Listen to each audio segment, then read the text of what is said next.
میری پیدائش ہے امرتسر کی، جو بھارتی پنجاب میں ہے۔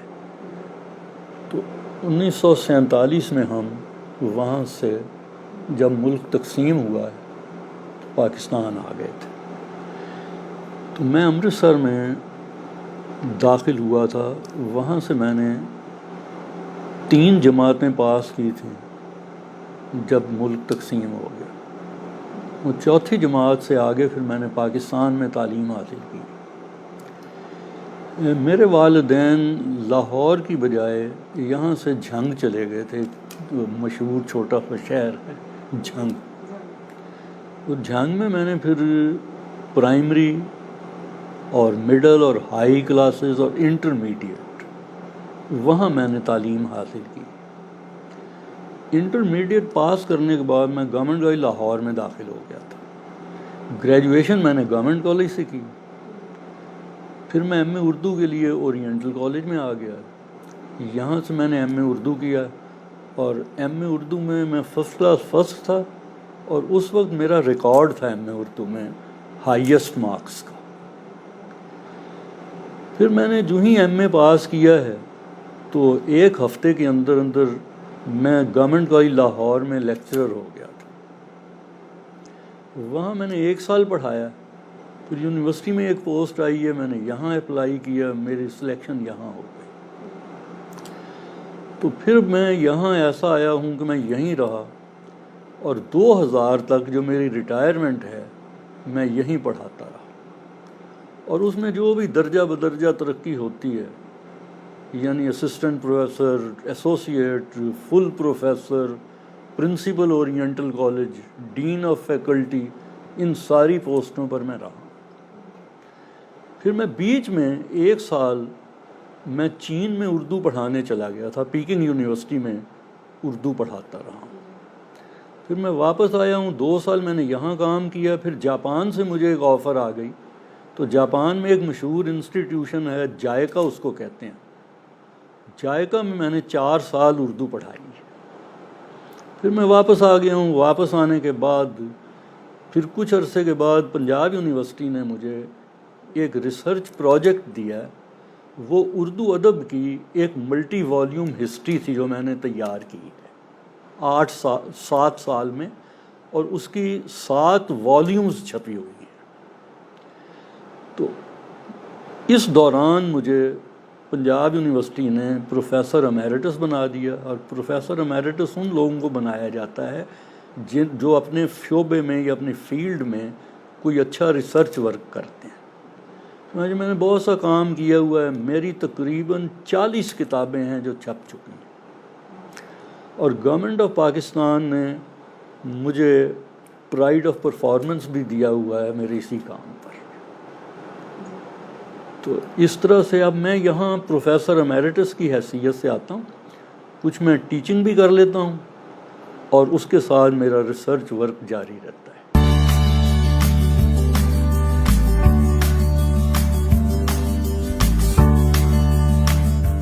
یہاں پاکستان کے مقابلے میں جن 2 ملکوں میں مجھے پڑھانے کا موقع ملا ہے، اور اس کے علاوہ میں یونائٹڈ اسٹیٹس میں میرے بڑے وزٹ ہیں، اور میرا حال ہے کوئی وہاں کی بڑی سے بڑی یونیورسٹی ایسی نہیں ہے جہاں میں نہ گیا ہوں، اور اسی طرح انگلینڈ میں بھی، یعنی آکسفورڈ، کیمبرج، اور امریکہ میں ہارورڈ اور اسٹینفورڈ اور برکلے، میں ساری یونیورسٹیوں کو وزٹ کیا ہے، اور دیکھا ہے کہ میں نے وہاں کیسے بچے پڑھتے ہیں اور کیا ہے۔ میرے بچے خود وہاں پڑھے ہوئے ہیں، اس سے بھی مجھے کچھ اندازہ ہے۔ اچھا، ایک بہت بڑا فرق میں نے یہ دیکھا ہے کہ ہمارے ہاں رٹا سسٹم ہے بہت زیادہ۔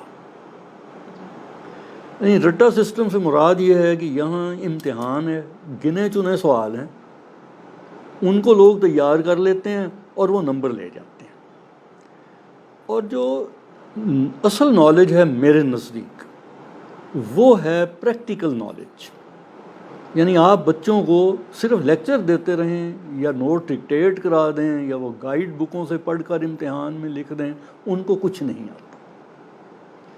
میں نے باہر یہ دیکھا ہے کہ وہاں طریقہ یہ ہے کہ بچوں کو زیادہ تر اسائنمنٹس دی جاتی ہیں، ان کو کہا جاتا ہے کہ آپ یہ اسائنمنٹ تیار کر کے لائیں، پھر ٹیچر ڈسکس کرتا ہے ان کے ساتھ، پھر وہ اس کو ایک فائنل شکل دیتے ہیں، اس طرح وہ زیادہ سیکھتے ہیں۔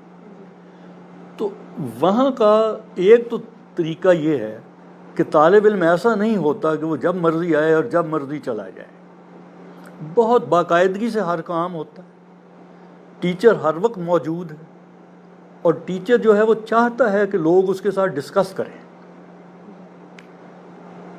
ہمارے ہاں بہت زیادہ یہ فرق ہے کہ ہمارا ٹیچر جو ہے وہ طالب علموں کو وقت نہیں دیتا۔ وہاں ٹیچر جو ہے وہ وہی آتا ہے اس پروفیشن میں جس کو شوق ہو اس کا اور جو کچھ کرنا چاہتا ہو، اور وہ شوق کی وجہ سے آتے ہیں، شوق کی وجہ سے کام کرتے ہیں، وہ خود بھی ریسرچر ہوتے ہیں اور طالب علموں کو بھی ریسرچ پر لگا دیتے ہیں۔ امریکہ میں خاص طور پر میں نے ایک بات یہ دیکھی ہے کہ امریکہ میں ٹیچر یہ چاہتا ہے کہ طالب علم خود سوچے اور کوئی نئی بات کرے، اور ان کو وہ یہ کہتے ہیں کہ آپ غلط بات کریں لیکن نئی کریں۔ تو اس سے پھر یہ ہوتا ہے کہ ان کو شوق پیدا ہوتا ہے کہ ہم اپنے طور پر اپنے ذہن سے سوچیں، اپنے دماغ سے سوچیں، چیزوں کو پڑھیں، انہیں ریلیٹ کریں ایک دوسرے سے، اور اپنی نئی چیز کوئی پیدا کرنے کی کوشش کریں۔ یہاں یہ بالکل نہیں، یہ بہت بڑا فرق ہے میرے نزدیک۔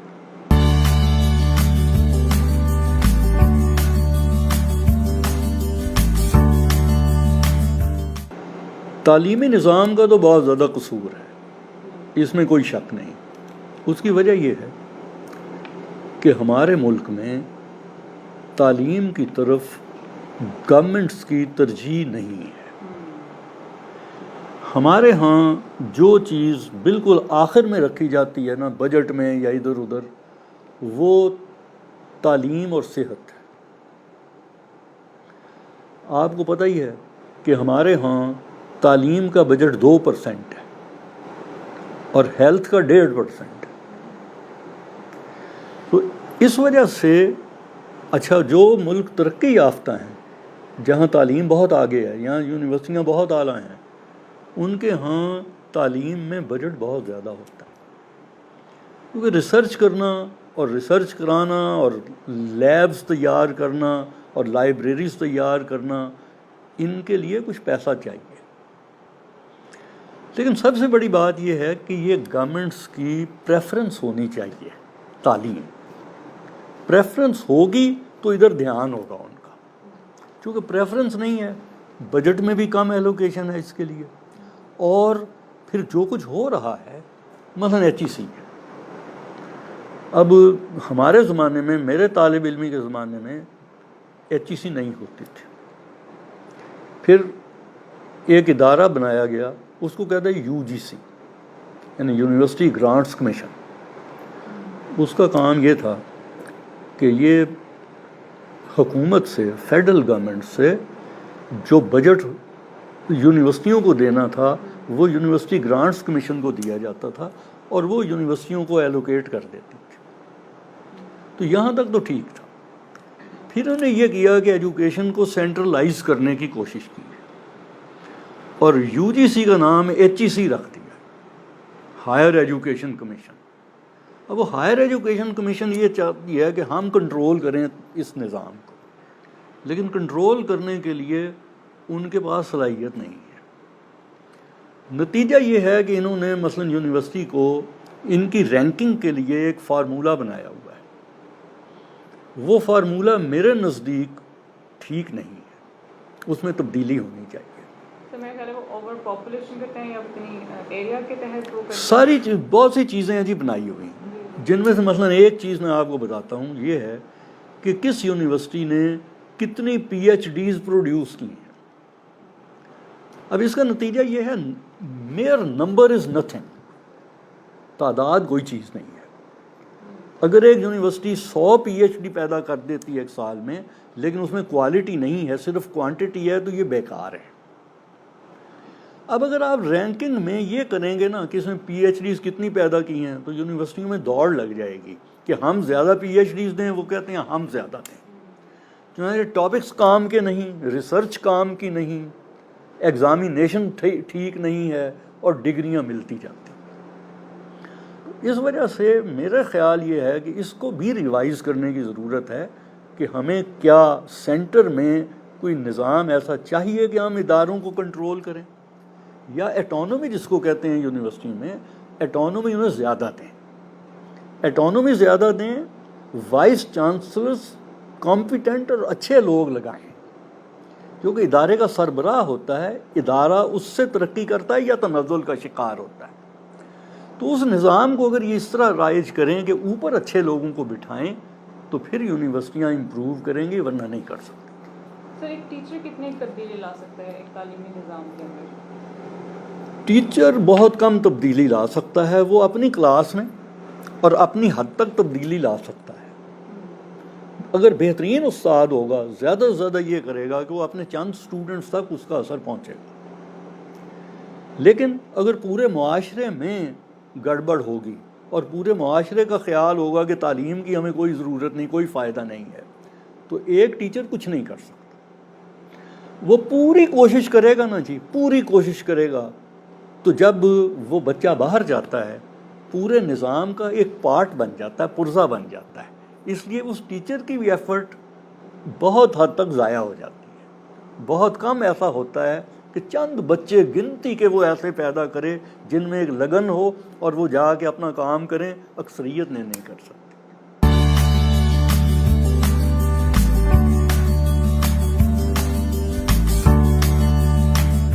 کیا وہ نیچرل ٹیچر ہے یا نہیں ہے؟ دیکھیے، یہ جو تدریس ہے نا، درس و تدریس، یہ ان لوگوں کا کام نہیں ہے جو دولت اکٹھی کرنا چاہیں۔ ان کو کوئی اور کام کرنا چاہیے، ادھر نہیں آنا چاہیے۔ اب اگرچہ یونیورسٹی لیول پر کم از کم کچھ تنخواہیں اتنی کم بھی نہیں ہیں، ہمارے زمانے میں تو بہت ہی کم تھی، اس کے باوجود اب میں کچھ برسوں سے اس نتیجے پر پہنچا ہوں کہ جو ہمارے ٹیچر، یونیورسٹی کے پروفیسرز 2-2 لاکھ 3-3 لاکھ روپیہ لے رہے ہیں، جو ہمارے ہاں برا نہیں ہے، لیکن ان تنخواہوں سے بھی ان میں امپروومنٹ کوئی نہیں ہوئی۔ اس کا مطلب ہے کہ تنخواہوں سے تعلق ہے، بنیادی ضروریات ٹیچر کی پوری ہونی چاہیے ایک شہری کے طور پر، لیکن آپ اس کی بنیادی ضرورتیں بھی پوری کر دیں، اس سے زیادہ بھی اس کو دے دیں، اگر وہ اچھا ٹیچر نہیں یا موریلٹی اس کی نہیں ہے اتنی، اس کے لیے موریلٹی بہت ضروری ہے، نہیں ہے، تو وہ پرواہ نہیں کرے گا، اس کے باوجود وہ ٹائم نہیں دے گا، اس کے باوجود طالب علم کے ساتھ اس کا کوئی تعلق نہیں ہوگا، وہ ایک روٹین کے طور پر آئے گا اور روٹین کے طور پر چلا جائے گا۔ اچھا ٹیچر یہ ہے جو پروفیشن میں انوالو ہو، اس کو سبجیکٹ بہت اچھا آنا چاہیے، یہ سب سے بڑی ضرورت ہے۔ جتنا اچھا سبجیکٹ اسے آتا ہوگا اتنا ہی اسے اعتماد ہوگا، اتنا ہی وہ طالب علم کو فیس کرے گا، اتنا ہی طالب علم کو کہے گا کہ آپ سوال کریں، ڈسکس کریں۔ جس کو اپنا سبجیکٹ نہیں آتا وہ طالب علم سے ایوائڈ کرتا ہے۔ تو اچھا ٹیچر وہی ہو سکتا ہے جو طالب علم کو کہے کہ آپ پوچھیں بھائی، جو آپ کے ذہن میں آتا ہے پوچھیں اور میں جواب دوں گا۔ زیادہ سے زیادہ کیا ہوگا کہ طالب علم ایک سوال مجھ سے کرتا ہے اور مجھے اس کا جواب نہیں آتا، فرض کیجیے، تو کیا ہوگا؟ میں اس کو کہہ دوں گا مجھے اس وقت نہیں آتا، میں ریسرچ کر کے ڈھونڈ کے آپ کو کل بتا دوں گا۔ اس میں کوئی توہین نہیں ہے ٹیچر کی، لیکن سب سے بڑی بات یہ ہے کہ ٹیچر اور اسٹوڈنٹ، ان کا ریلیشن شپ انٹیمیٹ ہونا چاہیے۔ انٹیمیٹ کے ساتھ ساتھ ٹیچر جب تک بہت لائق نہیں ہوگا، اس کو اپنے سبجیکٹ سے بنیادی لگن نہیں ہوگی، اس وقت تک وہ ڈیلیور نہیں کر سکتا۔